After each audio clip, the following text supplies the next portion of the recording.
Ce que vous voyez là vient d'une webcam. Je sais, moi aussi ça m'a fait bizarre la première fois, mais vous allez vous y faire. Cette Insta360 Link est aujourd'hui la meilleure webcam du marché. Point. Il n'y a pas de débat. Et la question qui se pose, c'est pourquoi est-elle la meilleure? Est-ce que c'est juste une belle qualité d'image? Combien de prêts bancaires vous allez devoir ouvrir pour pouvoir l'acheter? Et surtout, qui est le sponsor de la vidéo? Connaissez-vous Sound Alert? C'est une extension Twitch qui permet à vos viewers d'envoyer des effets sonores directement sur votre stream. Eh bien, Owned a décidé de créer sa propre version qui s'appelle Visuals and Sound Alert. Et avec ça, vos viewers pourront déclencher des effets vidéo et audio grâce à des beats, des points de chaîne et même gratuitement si vous le voulez. Et la particularité de ce produit Owned, c'est que vous pouvez installer le logiciel Owned Overlay qui va permettre d'afficher les effets directement sur votre écran, pas juste sur le stream, ce qui rend l'interaction encore plus poussée et je pense que pour certains types de stream, ça va plaire aux viewers. Donc si ça vous intéresse, le lien est dans la description, c'est totalement gratuit, pas besoin d'abonnement Owned Pro ou quoi que ce soit, faut juste installer l'extension sur Twitch et ça fonctionne. Le nom Insta360 vous dit certainement quelque chose. C'est une marque fondée en 2015 et qui a conquis le marché de l'action camera. Et maintenant qu'ils sont devenus la référence dans ce type précis, ils ont l'air de vouloir diversifier leurs produits en se lançant dans les webcams. C'est quand même l'opposé de l'action caméra. On est posé chez nous tranquille en streamant, c'est complètement l'opposé, donc ça va être intéressant, c'est très osé. On va voir ensemble si le pari est réussi. Dans tous les cas, que ce soit réussi ou pas, je suis très content de voir une marque de caméra faire une webcam. À ma connaissance aujourd'hui, ce n'est jamais arrivé. On n'a pas de webcam Sony, Panasonic, Canon, alors que finalement, ce sont ces entreprises qui seraient les plus à même, qui ont le plus d'expérience dans les lentilles, les logiciels, les softwares, tout ça. C'est un peu dommage. Pourquoi ne pas faire ça avec toute leur expérience? On aurait certainement des nouvelles révolutions dans la webcam de stream. Donc j'espère que cette tentative de Insta360 va réveiller un petit peu des esprits et en pousser certains à faire la même chose. Parce qu'aujourd'hui, ce qui est un peu dommage, c'est que pour moi, le marché des webcams de stream, il est insipide. On a Logitech qui continue de sortir la même webcam depuis 15 ans en augmentant légèrement le prix, en changeant un petit peu la boîte, on va pas se mentir. On a Elgato qui tente des choses et c'est plutôt bien. La première facecam c'était une mini révolution, mais ça reste une qualité de webcam à des prix très élevés par rapport à ce qu'elles apportent. Donc j'espère que cette tentative va réveiller un petit peu ce marché qui était pour moi un peu embourbé. Déjà en termes de design, c'est hyper intéressant. On a une webcam qui est équipée d'un gimbal. Un gimbal, c'est un stabilisateur. Sauf qu'un stabilisateur, normalement, c'est ça. C'est énorme, c'est lourd, ça fait les biceps. Mais là, ils ont réussi à caler un stabilisateur physique 3 axes sur une toute petite webcam qui tient dans la paume de ma main. Attendez, regardez. Ça tient dans la paume de ma main et il y a un stabilisateur physique, vous allez le voir tout à l'heure, qui en plus, c'est pas juste pour faire joli, c'est pas juste pour faire stylé, ça sert, et même placé sur le haut d'un écran de PC, c'est utile. Et sinon, il n'y a pas grand chose à voir. On a la fixation standard, comme toutes les webcams, qui vous permet de le mettre sur votre écran. Le pas de vis, évidemment, pour le mettre sur un trépied ou sur la perche qui est vendue avec. C'est la perche qui n'est pas vendue avec du tout, qui est vendue 25 € sur le site, qui est la perche Insta360. Elle est sympathique, très honnêtement, moi je m'en fiche, pas vraiment besoin d'une perche. Je trouve que ça fait un petit trépied sympa, une perche sympa, mais c'est pas le sujet principal de la vidéo. Alors du coup, la webcam, elle est installée, mais elle n'est pas encore branchée, et on va le faire grâce à son câble USB-C, mais attention, c'est un câble USB-C, avec un adaptateur fourni dans la boîte. Logitech, qui nous vendent une StreamCam, 150 €, et il n'y a pas un adaptateur USB, on n'a pas tous un port USB-C sur notre caméra. Donc c'est quand même pratique, c'est quand même sympa, ça vous coûte 2 €, donc s'il vous plaît, ce serait sympathique. Et vous avez vu à l'instant la calibration de la webcam, puisqu'évidemment elle a un gimbal, et le gimbal forcément ça se calibre et elle le fait automatiquement en se lançant et même sans lancer le logiciel, tout comme au bout de 10 secondes elle se met en mode privé, c'est-à-dire la tête vers le bas, puisqu'évidemment quand on a une webcam un peu intelligente qui peut filmer à 360 degrés en permanence, c'est quand même un petit peu dommage de l'avoir tout le temps fixée sur nous, ça peut faire peur à certaines personnes, donc il y a un mode automatique privé, 10 secondes, bam, la tête vers le bas, elle fait l'autruche, et ça rassure, et c'est ingénieux. C'est cool de s'être dit, ok, nous, on a un système 360 degrés avec un gimbal 3 axes, qu'est-ce qu'on peut faire d'ingénieux pour faire un mode privé? Automatiquement, elle met la tête vers le bas, plus besoin d'utiliser la technique du bout de papier parce que ça aurait été un petit peu dommage. Et du coup, en parlant du logiciel, je vais le lancer. C'est le Insta360 Link Controller qui permet normalement d'afficher la webcam si elle a envie. Voilà, bien joué, je la mets en 4K et je vais record directement avec le logiciel. Comme ça, on aura la qualité directe interne. Et je vais en plus record mon écran avec OBS, comme ça on a vraiment tout.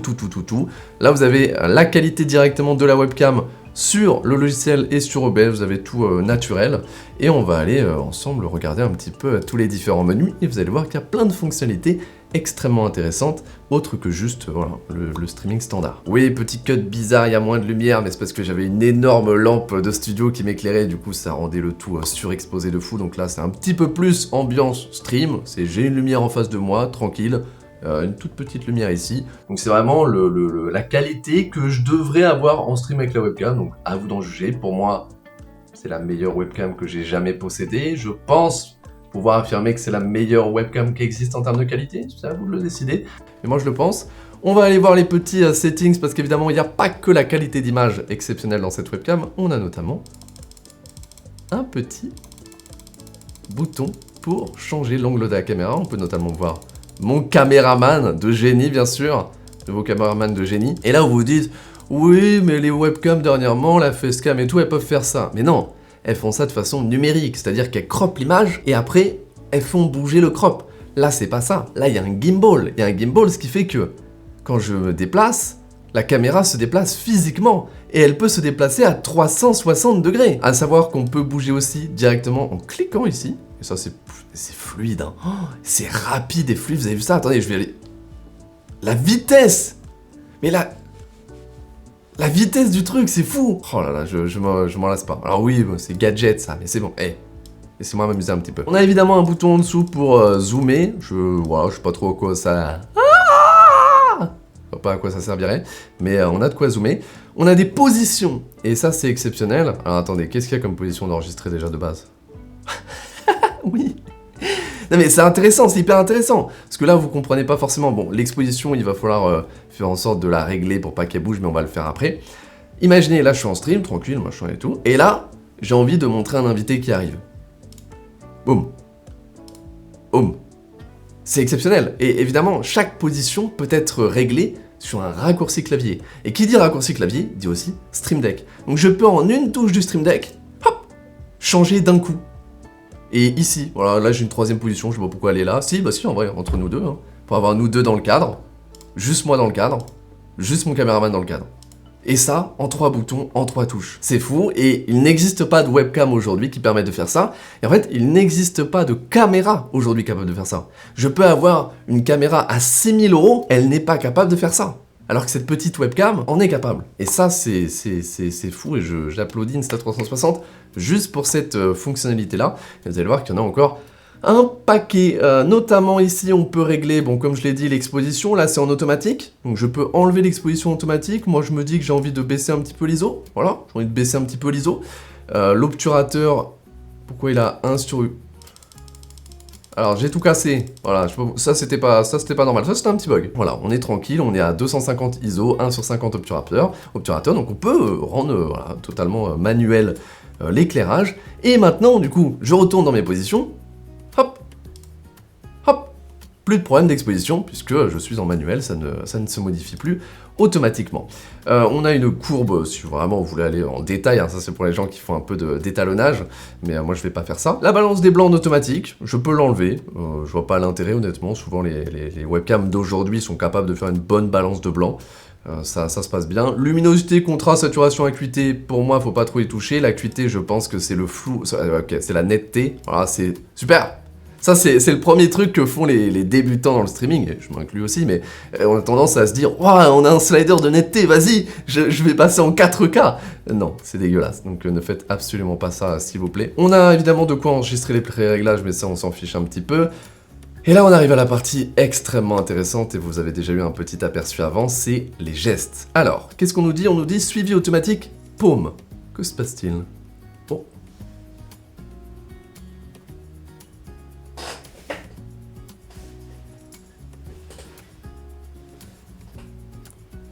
Et oui, cette webcam qui est évidemment équipée d'un gimbal, alors bon, il y a un petit souci, elle est équipée d'un gimbal et elle est donc capable de me suivre automatiquement, de repérer mon visage suite à un mouvement de main que j'ai effectué et de me traquer en permanence.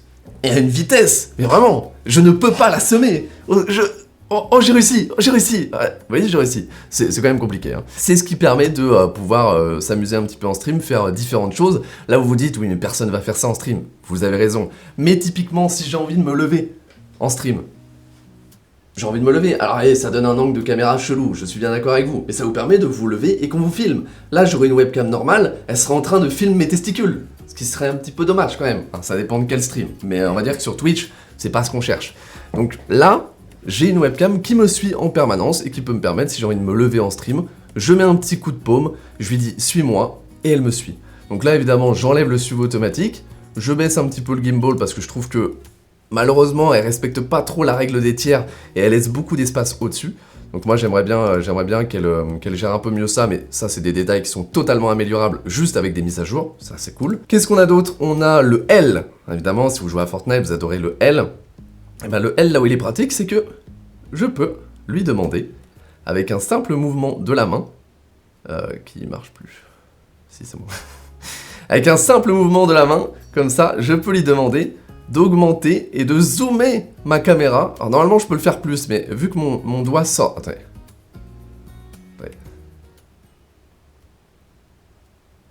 Pourquoi ça marche pas? Et là on est en direct, hein. On est en direct, ça ne marche pas. Et ben voilà. Insta360, vous êtes la pire webcam que j'ai jamais vue de ma vie. On va essayer de ce côté-là. Ça marche. Ça marche plus. Bon, vous avez compris, le zoom des zooms, ça marchait mieux la première fois que j'ai testé, mais je vais pas cut, hein. C'est les aléas du direct.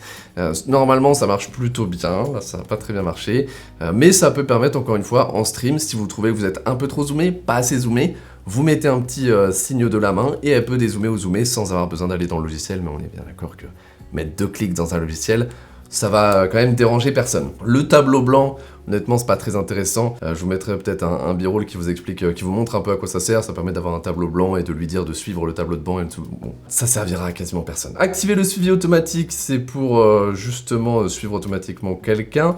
Activer le suivi en un clic. Le zoom IA. Le zoom IA, par contre, là, c'est intéressant. Je vais l'activer. Donc là, je suis en zoom IA demi-corps. Qu'est-ce que ça veut dire? Ça veut dire que normalement, si je il faut par contre que j'active ça, voilà. Si j'active le suivi automatique et que j'active le zoom IA demi-corps, elle va faire en sorte de garder le plus possible toujours la moitié de mon corps dans le cadre. Donc, imaginons que je me lève, comme ça, elle va faire en sorte de garder toujours la moitié de mon corps dans le cadre. Si je suis là, elle va rezoomer, je m'avance, et elle va dézoomer au plus qu'elle peut. Là, elle peut pas dézoomer plus, donc elle le fait pas. Mais typiquement, si je change le zoom IA et que je mets la tête, donc là, je veux vraiment qu'elle zoome sur ma tête. Donc là, elle est zoomée sur ma tête jusqu'au bas de mes épaules, c'est ce qu'on veut. Et là, si je me déplace, elle rezoome jusqu'à le bas de mes épaules, et ainsi de suite, ainsi de suite, ainsi de suite. Je sais pas jusqu'où elle peut aller, donc on va tester, hein, on teste, hein. On teste, mais elle peut aller loin. Et là, d'un coup, ouais, elle va mettre un petit peu de temps, mais voyez, hein, vous voyez, vous comprenez la technologie, vous voyez un petit peu ce que ça donne. Ce qu'on peut se rendre compte, c'est qu'elle commence à avoir un petit peu de mal. Je crois que je lui ai dit d'arrêter de me suivre, du coup c'est fini, c'est terminé. Au revoir. Reviens, s'il te plaît, reviens. Voilà. Donc là, on peut se rendre compte d'un truc, c'est que elle pense que je suis centré. Ça, c'est un problème, parce que je ne suis pas centré, ça se voit. Il y a plein de tailles en haut, il y a plein d'espace en haut, il y a plein d'espace de ce côté-là. C'est pas normal. Donc ça, c'est un défaut, je l'ai déjà remarqué, et je pense que ce sera résolu un jour, puisque c'est encore une fois du software, de l'IA. C'est des choses plutôt simples à améliorer. Moi, j'ai envie de dézoomer un petit peu plus, j'ai envie de me remettre dans le cadre. Alors pour ça, il faut que je lui dise d'arrêter de me suivre, voilà. Évidemment, vous pouvez tout désactiver, hein. Tous les paramètres de geste, tout ça, vous pouvez tout désactiver, il n'y a aucun souci. L'anti-scintillement, bon l'anti-scintillement c'est si vous avez des lumières, vous savez ça arrive en stream des fois, vous avez des LED ou des lumières qui scintillent justement à la caméra. C'est un problème de différence entre la vitesse d'obturation de la caméra, tout ça. C'est un peu compliqué, mais c'est possible de changer justement les hertz de la caméra, mais globalement c'est des réglages qui vous permettent de potentiellement éliminer les scintillements si vous en avez sur certaines de vos lumières, donc c'est plutôt pratique. La mise au point... Je vois pas l'intérêt de faire la mise au point manuelle, hein, honnêtement, on s'en fiche un petit peu. Par contre, en parlant de la mise au point, il faut absolument qu'on fasse des tests. Voici la mise au point de l'Insta360 Link.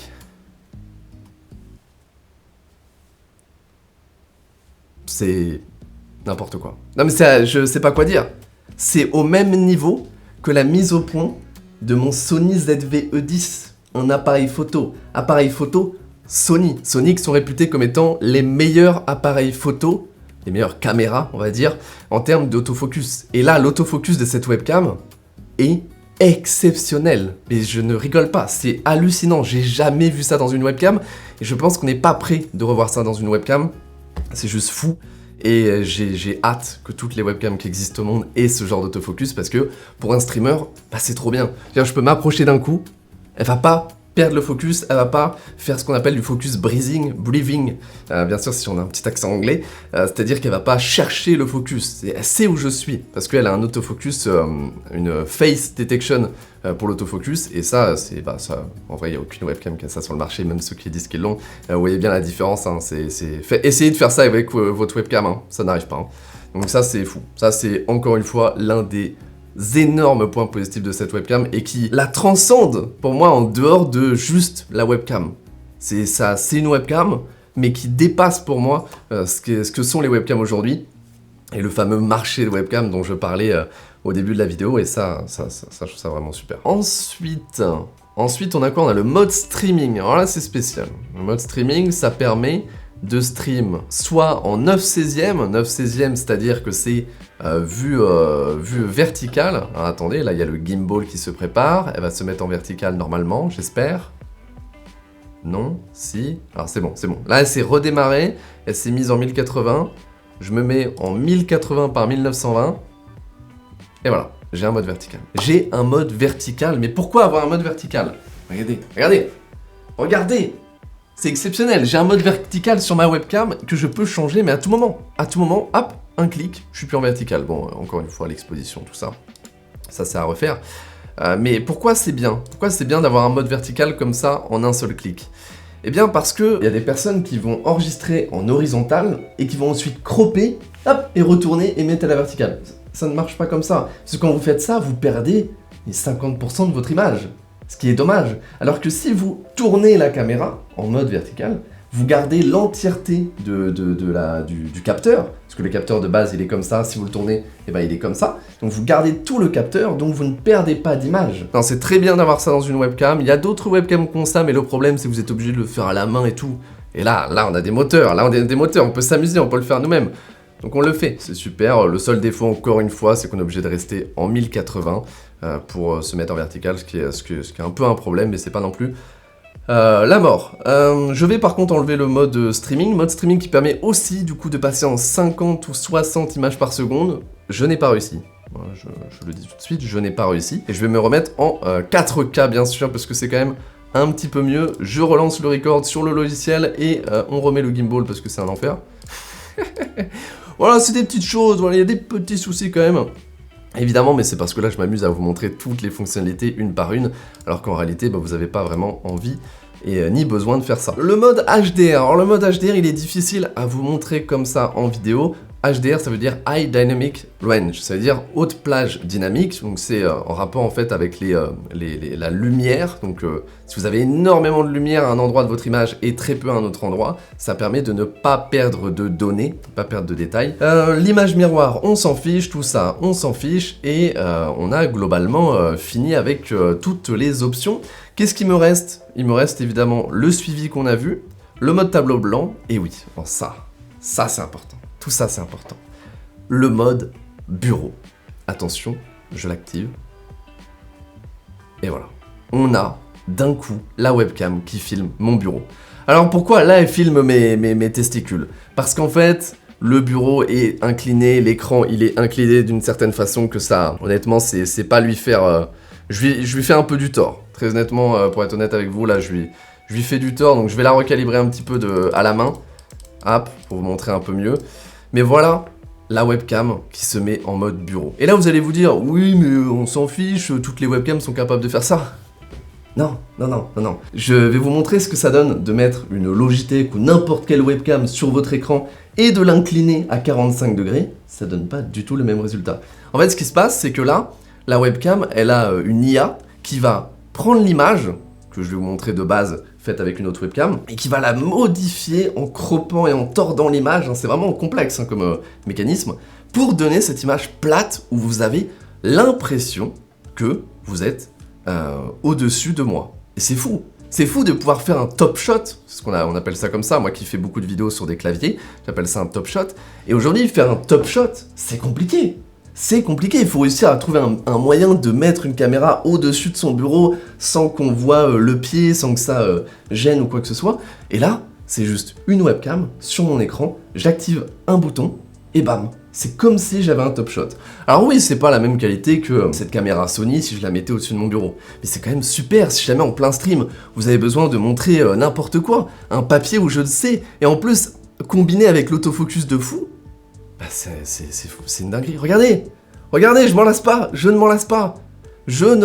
Alors, je pense que vous vous rendez compte ici un petit peu des déformations, c'est que normalement une carte SD c'est pas aussi long. Là vraiment, vous devrez remarquer que c'est beaucoup plus long parce qu'il y a de la déformation, mais c'est pas grave, c'est des détails. C'est juste si vous voulez montrer quelque chose en stream, genre des papiers ou quoi que ce soit, j'essaie de trouver des choses sur mon bureau mais il n'y a rien, surtout pas de papier.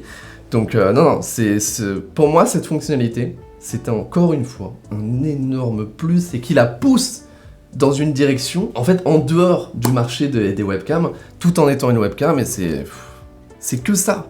Cette Insta360, c'est que ça, c'est que des idées comme ça pour un petit peu...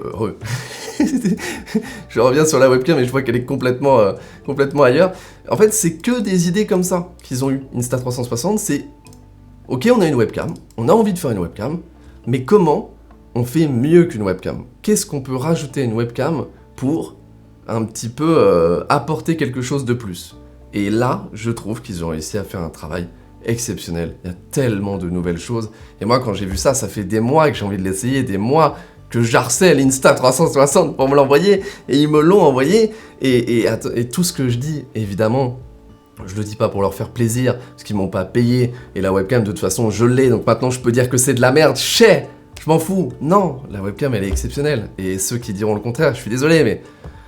Vous êtes des jaloux, vous la voulez, c'est ça, hein? Vous la voulez, parce que je suis désolé, une webcam comme ça aujourd'hui, et en plus, à ce prix, puisqu'il faut qu'on en parle, aujourd'hui cette webcam Insta360 est à 360 €, heureusement qu'il s'appelle pas Insta720, parce que là ça serait un petit peu dommage, 360 €, c'est beaucoup pour une webcam, ça je suis d'accord avec tout le monde, mais 360 € c'est aussi le prix d'une Facecam Pro, elle est à 350, c'est pareil.